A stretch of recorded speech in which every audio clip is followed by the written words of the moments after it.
पंडित हृदयनाथ अयोध्या के एक सम्मानित पुरुष थे। धनवान तो नहीं, लेकिन खाने पीने से खुश थे। कई मकान थे, उन्हीं के किराए पर गुजर होता था। इधर किराए बढ़ गए थे, उन्होंने अपनी सवारी भी रख ली थी। बहुत विचारशील आदमी थे, अच्छी शिक्षा पाई थी, संसार का काफी तजुर्बा था, पर क्रियात्मक शकित से व्रचित थे, सब कुछ न जानते थे। समाज उनकी आंखों में एक भयंकर भूत था जिससे सदैव डरना चाहिए। उसे जरा भी रुष्ट किया तो फिर जाने की खैर नहीं। उनकी स्त्री जागेश्वरी उनका प्रतिबिंब, पति के विचार उसके विचार और पति की इच्छा उसकी इच्छा थी। दोनों प्राणियों में कभी मतभेद न होता था।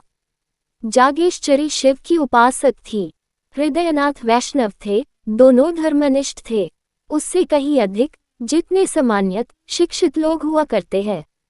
इसका कदाचित ये कारण था कि एक कन्या के सिवा उनके और कोई संतान न थी। उनका विवाह 13वें वर्ष में हो गया था और माता पिता की अब यही लालसा थी कि भगवान इसे पुत्रवती करे तो हम लोग नवासे के नाम अपना सब कुछ लिख लिखाकर निश्चित हो जाएं। किंतु विधाता को कुछ और ही मंजूर था।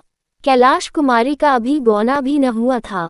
वह अभी तक ये भी न जानने पाई थी कि विवाह का आशय क्या है कि उसका सुहाग उठ गया। वैधव्य ने उसके जीवन की अभिलाषाओं का दीपक बुझा दिया। माता और पिता विलाप कर रहे थे, घर में कोहराम मचा हुआ था, पर कैलाश कुमारी भौचक्की होकर सबके मुंह की ओर ताकती थी। उसकी समझ में यह न आता था कि ये लोग रोते क्यों हैं। माँ बाप की इकलौती बेटी थी। माँ बाप के अतिरिक्त वह किसी तीसरे व्यक्ति को अपने लिए आवश्यक न समझती थी। उसकी सुख कल्पनाओं में अभी तक पति का प्रवेश न हुआ था। वह समझती थी, स्त्री पति के मरने पर इसलिए राती है कि वह उनका और बच्चों का पालन करता है। मेरे घर में किस बात की कमी है? मुझे इसकी क्या चिंता है कि खाएंगे क्या, पहनेंगे क्या? मुझे जिस चीज की जरूरत होगी बाबूजी तुरंत ला देंगे, अम्मा से जो चीज मांगूंगी वह दे देंगी। फिर रोऊं क्यों? वह अपनी माँ को रोते देखती तो रोती, पति के शोक से नहीं, माँ के प्रेम से। कभी सोचती, शायद ये लोग इसलिए रोते हैं कि कहीं मैं कोई ऐसी चीज न मांग बैठूं जिसे वह दे न सके। तो मैं ऐसी चीज मांगूंगी ही क्यों? मैं अब भी तो उनसे कुछ नहीं मांगती, वह आप ही मेरे लिए एक न एक चीज नित्य लाते रहते हैं। क्या मैं अब कुछ और हो जाऊंगी? इधर माता का यह हाल था कि बेटी की सूरत देखते ही आंखों से आंसू की झड़ी लग जाती। बाप की दशा और भी करुणाजनक थी।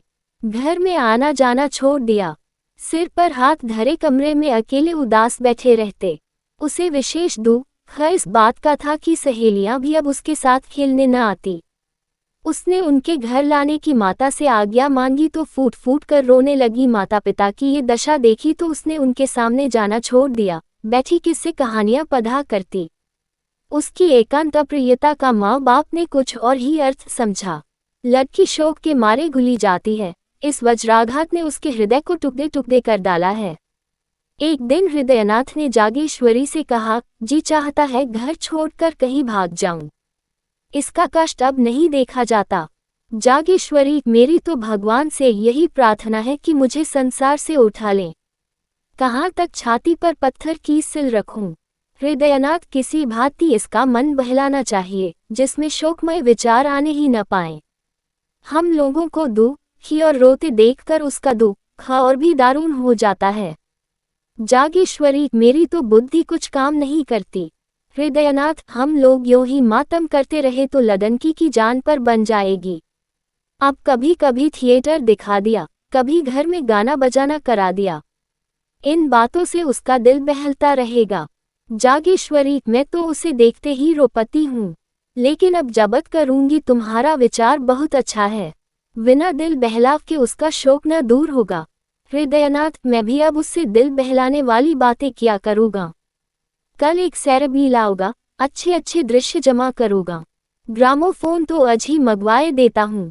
बस उसे हर वक्त किसी न किसी कात में लगाए रहना चाहिए।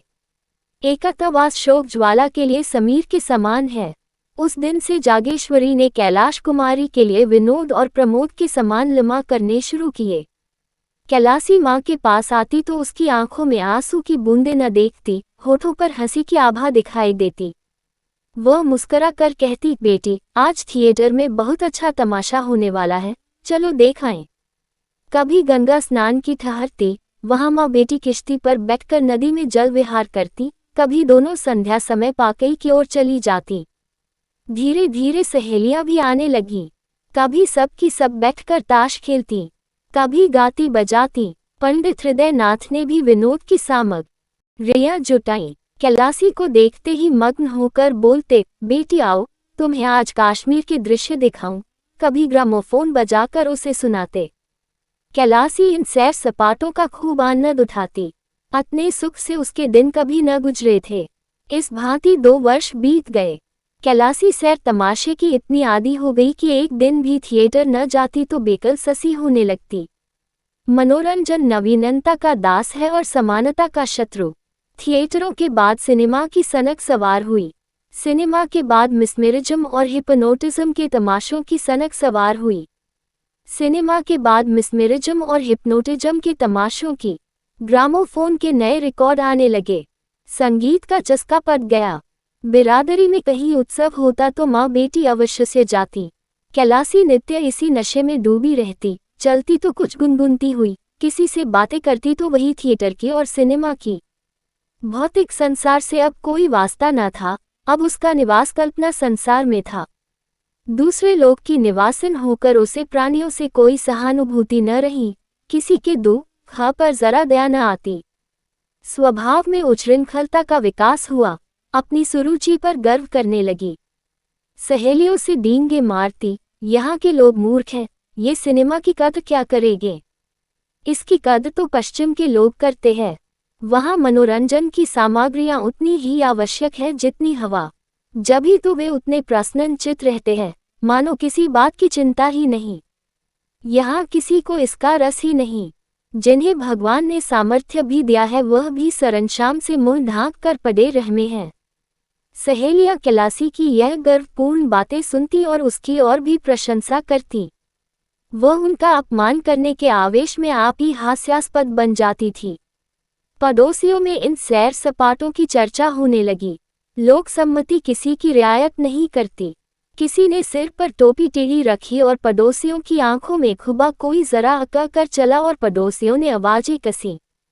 विधवा के लिए पूजा पाठ है, तीर्थ व्रत है, मोटा खाना पहनना है, उसे विनोद और विलास, राग और रंग की क्या जरूरत। विधाता ने उसके द्वार बंद ही दिए हैं। लड़की प्यारी सही, लेकिन शर्म और हया भी कोई चीज होती है। जब माँ बाप ही उसे सिर चाए हुए हैं तो उसका क्या दोष। मगर एक दिन आंखें खुलेगी अवश्य। महिलाएं कहती, बाप तो मर्द है, लेकिन माँ कैसी है। उसको जरा भी विचार नहीं कि दुनिया क्या कहेगी। कुछ उन्हीं की एक दुलारी बेटी थोड़े ही है, इस भांति मन बयाना अच्छा नहीं। कुछ दिनों तक तो एक खिचड़ी आपस में पकती रही। अंत को एक दिन कई महिलाओं ने जागेश्वरी के घर पदार्पण किया। जागेश्वरी ने उनका बड़ा आदर सत्कार किया।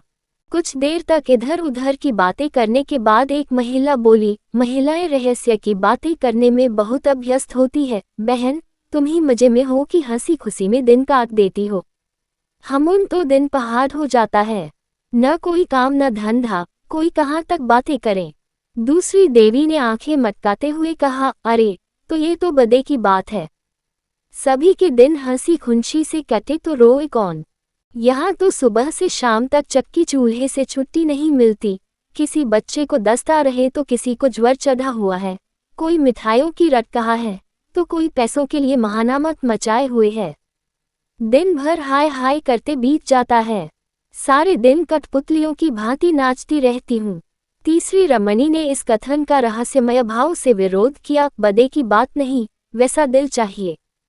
तुम्हें तो कोई राज सिंहासन पर बिठा दे तब भी तस्कीन न होगी, तब और भी हाय हाय करोगी।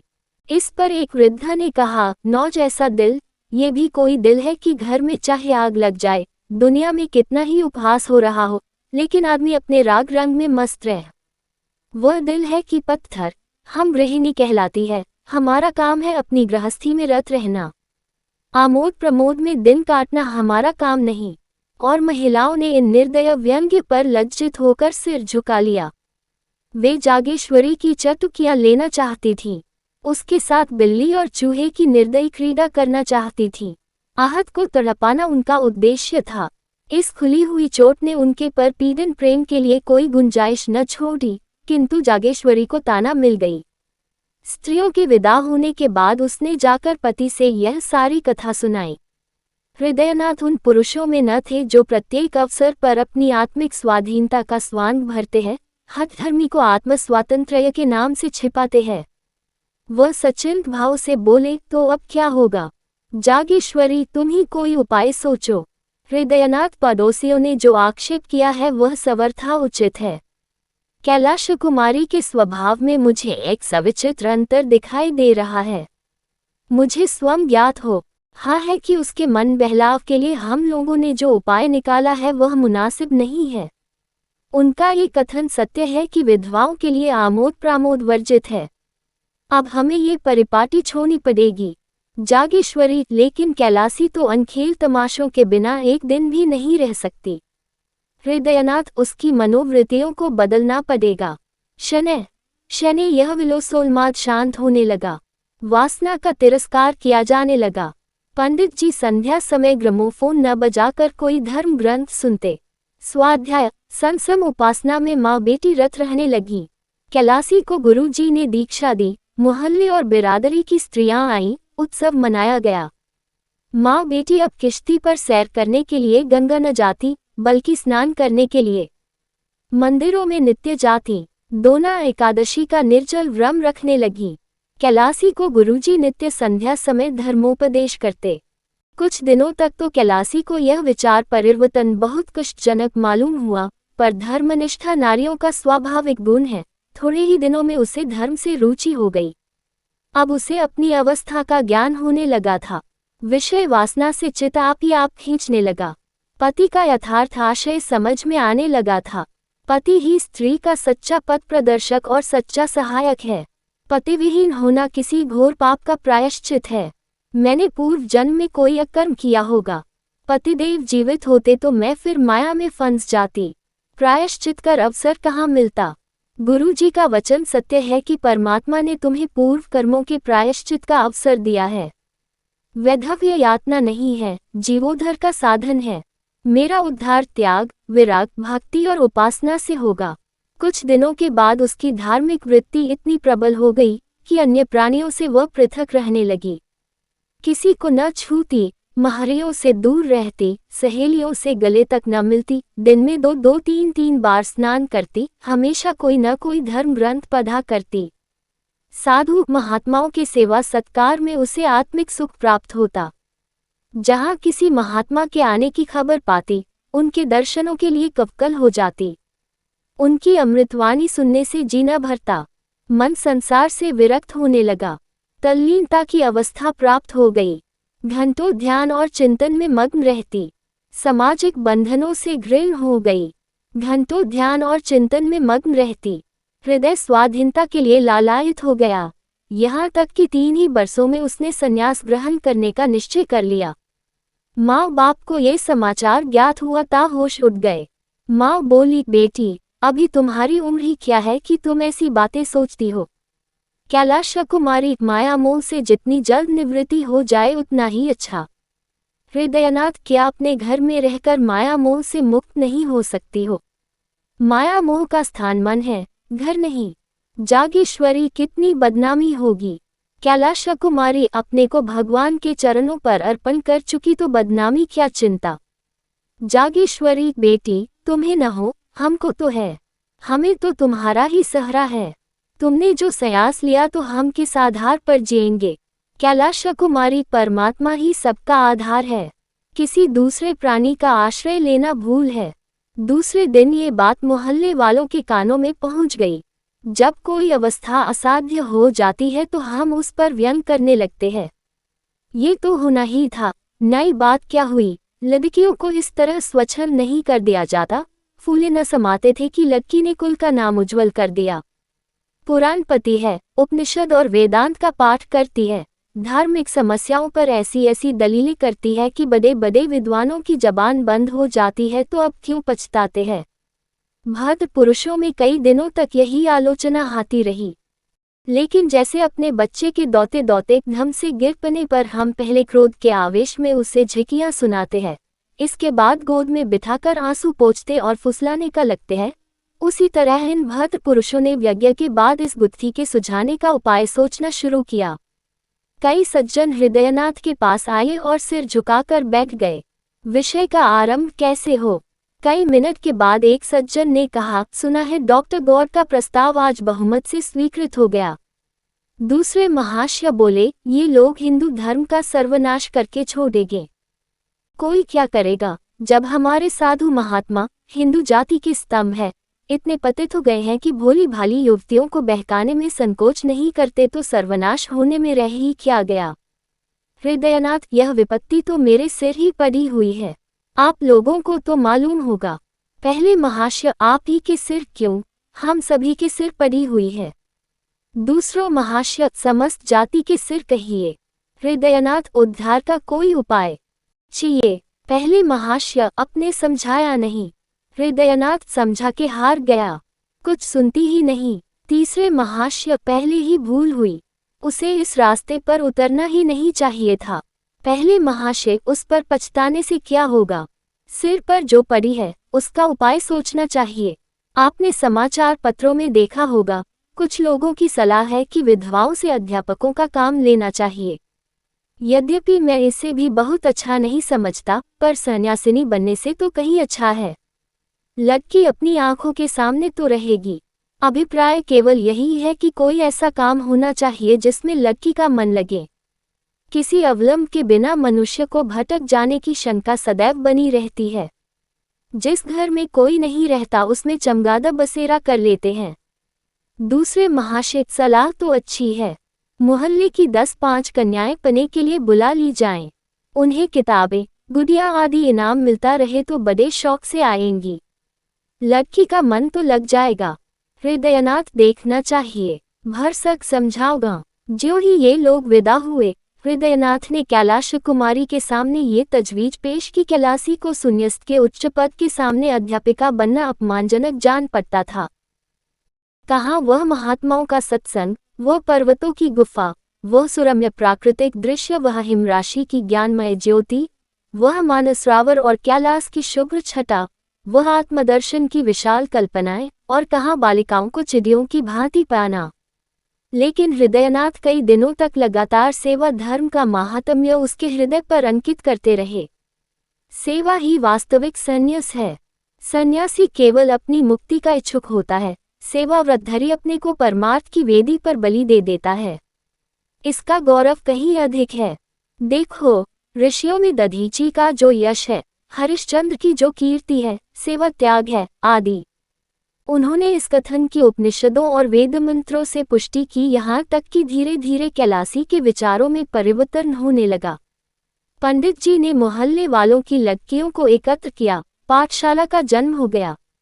नाना प्रकार के चित्र और खिलौने मंगाए। पंडित जी स्वर्ण कैलाश कुमारी के साथ लड़कियों को पाते। कन्याएं शौक से आती, उन्हें यहाँ की पढ़ाई खेल मालूम होता। थोड़े ही दिनों में पाठशाला की धूम हो गई, अन्य मोहल्लों की कन्याएं भी आने लगीं।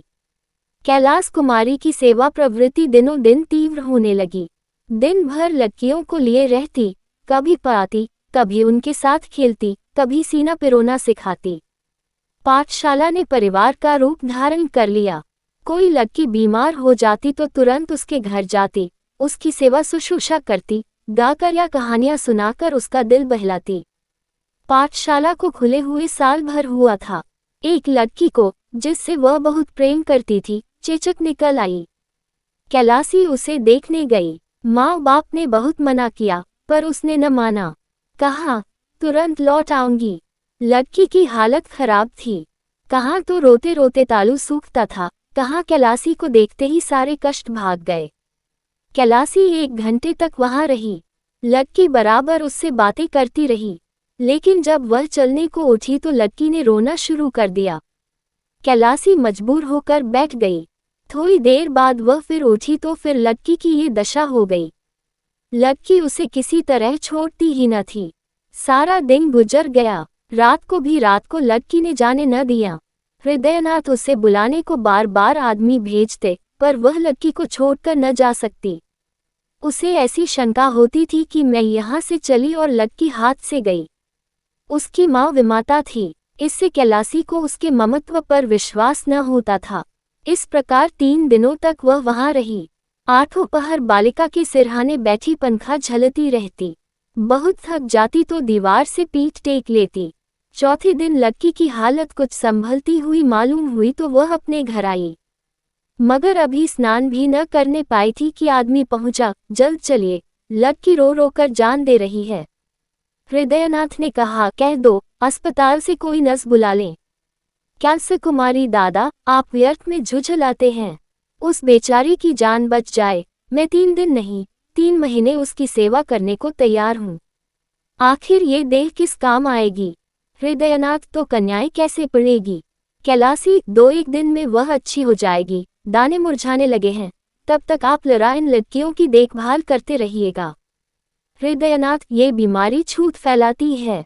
कैलासी, हंसकर मर जाऊंगी तो आपके सिर से एक विपत्ति टल जाएगी। ये कहकर उसने उधर की राह ली। भोजन की थाली परसी रह गई।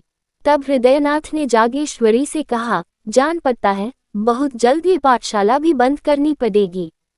जागेश्वरी, बिना मांझी के नाव पार लगाना बहुत कठिन है। जिधर हवा पाती है उधर बह जाती है। हृदयनाथ, जो रास्ता निकालता हूँ वही कुछ दिनों के बाद सी दलदल में फंसा देता है। अब फिर बदनामी के समान होते नजर आ रहे हैं। लोग कहेंगे लड़की दूसरों के घर जाती है और कई दिन पड़ी रहती है। क्या करूं? कह दूं लड़कियों को न पाया करो। जागेश्वरी, इसके सिवा और हो क्या सकता है? कैलाश कुमारी 2 दिन बाद लौटी तो हृदयनाथ ने पाठशाला बंद कर देने की समस्या उसके सामने रखी। कैलासी ने तीव्र स्वर से कहा, अगर आपको बदनामी का इतना भय है तो मुझे विष दे दीजिए। इसके सिवा बदनामी से बचने का और कोई उपाय नहीं है। हृदयनाथ, बेटी संसार में रहकर तो संसार किसी करनी पड़ेगी। कैलासी, तो कुछ मालूम भी तो हो कि संसार मुझसे क्या चाहता है। मुझमें जीव है, चेतना है, जग क्यों कर बन जाओ। मुझसे यह नहीं हो सकता कि अपने को अभागन दुखिया समझूं और एक टुकड़ा रोटी खाकर पड़ी रहूं। ऐसा क्यों करूं? संसार मुझे जो चाहे समझे, मैं अपने को अभागिनी नहीं समझती। मैं अपने आत्मसम्मान की रक्षा आप कर सकती हूँ। मैं इसे घोर अपमान समझती हूँ कि पग पग पर मुझ पर शंका की जाए। नित्य कोई चरवाहों की भांति मेरे पीछे लाठी लिए घूमता रहे कि किसी खेत में न जाने बूढ़ो। ये दशा मेरे लिए असह्य है। ये कहकर कैलाश कुमारी वहां से चली गई कि कहीं मुंह से अनर्गल शब्द न निकल पाए। इधर कुछ दिनों से उसे अपनी बेकसी का यथार्थ ज्ञान होने लगा था। स्त्री पुरुष की कितनी अधीन है। मानो स्त्री को विधाता ने इसलिए बनाया है कि पुरुषों के अधीन रह, ये सोचकर वह समाज के अत्याचार पर दांत पीसने लगती थी। पाठशाला तो दूसरे दिन बंद हो गई, किंतु उसी दिन कैलाश कुमारी को पुरुषों से जलन होने लगी। जिस सुख भोग से प्रारब्ध हमें वंचित कर देता है उससे हमें द्वेष हो जाता है। गरीब आदमी इसीलिए तो अमीरों से जलता है और धन की निंदा करता है। कैलाशी बार बार झुंझलाती कि स्त्री क्यों पुरुष पर इतनी अवलंबित है। पुरुष क्यों स्त्री के भाग्य का विधायक है। स्त्री क्यों नित्य पुरुषों का आश्रय चाहे, उनका मुंह ताके। इसलिए न कि स्त्रियों में अभिमान नहीं है, आत्मसम्मान नहीं है। नारी हृदय के कोमल भाव, उसे कुत्ते का दुम हिलाना मालूम होने लगे। प्रेम कैसा? ये सब ढोंग है। स्त्री पुरुष के अधीन है, उसकी खुशमद न करे, सेवा न करे तो उसका निर्वाह कैसे हो। एक दिन उसने अपने बाल गूंथे और जूड़े में एक गुलाब का फूल लगा लिया। माँ ने देखा तो ओठ से जीभ दबा ली। महरियों ने छाती पर हाथ रखे। इसी तरह एक दिन उसने रंगीन रेशमी साड़ी पहन ली। पड़ोसिनों में इस पर खूब आलोचनाएं हुई। उसने एकादशी का व्रत रखना छोड़ दिया जो पिछले 8 वर्षों से रखमी आई थी। कंघी और आईने को वह अब त्याज्य न समझती थी। सहालक के दिन आए, नित्य प्रति उसके द्वार पर से बारातें निकलती। मोहल्ले की स्त्रियां अपनी अटारियों पर खड़ी होकर देखती। वर के रंग रूप आकर प्रकार पर टिकाए होती। जागेश्वरी से भी बिना एक आंख देखे रहा न जाता। लेकिन कैलाश कुमारी कभी भूलकर भी इन जालूसों को न देखती। कोई बारात या विवाह की बात चलाता तो वह मुंह फेर लेती। उसकी दृष्टि में वह विवाह नहीं, भोली भाली कन्याओं का शिकार था। बारातों को वह शिकारियों के कुत्ते समझती। यह विवाह नहीं, बलिदान है। तीज का व्रत आया, घरों की सफाई होने लगी। रमणीया इस व्रत को तैयारियां करने लगी। जागेश्वरी ने भी व्रत का सामान किया, नई नई साड़ियां मंगवाईं। कैलाश कुमारी के ससुराल से इस अवसर पर कपड़े, मिठाइयां और खिलौने आया करते थे। अब की भी आए। यह विवाहिता स्त्रियों का व्रत है। इसका फल है पति का कल्याण। विधवाएं भी इस व्रत का यथेचित रीति से पालन करती है। इससे उनका संबंध शारीरिक नहीं वरन आध्यात्मिक होता है। उसका इस जीवन के साथ अंत नहीं होता, अनंत काल तक जीवित रहता है। कैलाश कुमारी अब तक ये व्रत रखती आई थी। अब उसने निश्चय किया, मैं व्रत न रखूंगी। माँ ने तो माथा ठोंक लिया, बोली, बेटी, यह व्रत रखना धर्म है। कैलाश कुमारी पुरुष भी स्त्रियों के लिए कोई व्रत रखते हैं। जागेश्वरी, मर्दों में इसकी प्रथा नहीं है। कैलाश कुमारी इसलिए न कि पुरुषों की जान उतनी प्यारी नहीं होती जितनी स्त्रियों को पुरुषों की जान। जागेश्वरी, स्त्रियां पुरुषों की बराबरी कैसे कर सकती हैं? उनका तो धर्म है अपने पुरुष की सेवा करना। कैलाश कुमारी, मैं अपना धर्म नहीं समझती। मेरे लिए अपनी आत्मा की रक्षा के सिवा और कोई धर्म नहीं। जागेश्वरी, बेटी, गजब हो जाएगा, दुनिया क्या कहेगी? कैलाश कुमारी, फिर वही दुनिया। अपनी आत्मा के सिवा मुझे किसी का भय नहीं। हृदयनाथ ने जागेश्वरी से यह बातें सुनी तो चिंता सागर में डूब गए। इन बातों का क्या आशय? क्या आत्मसम्मान को भाव जागृत हुआ है या नैराश्य की क्रूर क्रीड़ा है? धनहीन प्राणी को जब कष्ट निवारण का कोई उपाय नहीं रह जाता तो वह लज्जा को त्याग देता है। निस्संदेह नैराश्य ने ये भीष रूप धारण किया है। सामान्य दशाओं में नैराश्य अपने यथार्थ रूप में आता है, पर गर्वशील प्राणियों में वह परिमार्जित रूप ग्रहण कर लेता है। यहाँ पर हृदयगत कोमल भावों को अपहरण कर लेता है, चरित्र में अस्वाभाविक विकास उत्पन्न कर देता है। मनुष्य लोक लाज, उपवास और उपहास की ओर से उदासीन हो जाता है, नैतिक बंधन टूट जाते हैं। ये नैराश्य की अतन्म अवस्था है। हृदयनाथ इन्हीं विचारों में मग्न थे कि जागेश्वरी ने कहा, अब क्या करना होगा? जागेश्वरी, कोई उपाय है? हृदयनाथ, बस एक ही उपाय है, पर उसे जबान पर नहीं ला सकता।